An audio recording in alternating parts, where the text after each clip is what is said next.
Hudhud, kwento ni Aliguyon.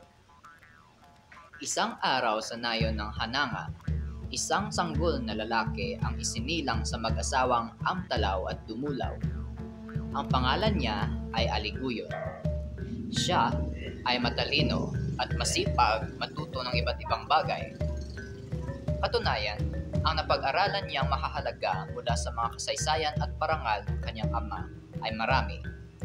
Natuto siya kung paano makipagbakbakan ng mahusay at paano umawit na mamahiwagang gayuma. Kahit kaya nung bata pa, tiningala na siya bilang pinuno at hanga ang mga tao sa kanya. Nang magbinata si Aliguyon, ipinasya siyang sagupain si Pangaiwan, ang kaaway ng kanyang ama, sa nayon ng daligdigan. Subalit ang sumagot sa kanyang hamon ay hindi si Pangaiwan. Ang humarap sa kanya ay ang mabangis na anak nito, si Dinuyagan, na bihasa rin sa bakbakan tulad ni Aliguyon.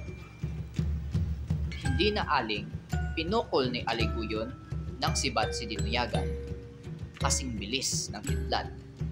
Umiktad si Dinuyagan upang maiwasan ang sibat. Wala pang isang kurap ng mata, pinaligtad ni Dinuyagan ang sibat at hinagis pabalik kay Aliguyon. Umiwas din si Aliguyon at sinalorin ng isang kamay sa hangin ang humahagibis na sibat.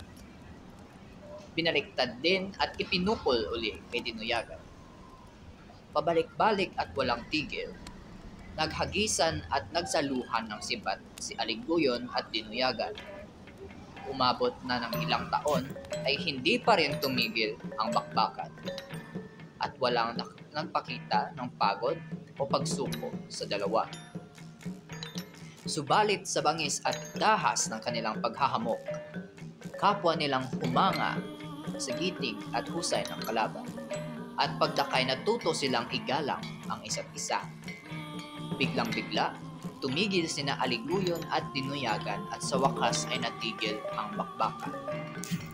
Nag-usap at nagkasundo sila ng payapa.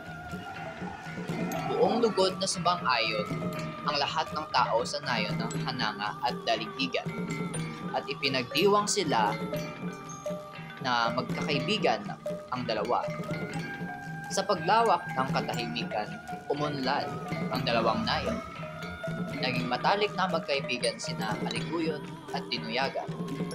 Naging asawa ni Aliguyon si Bugan.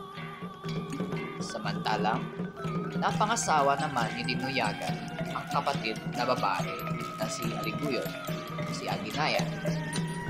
Ang dalawang pamilya ay iginalang ng lahat sa Ifugao at namuhay ng masaya.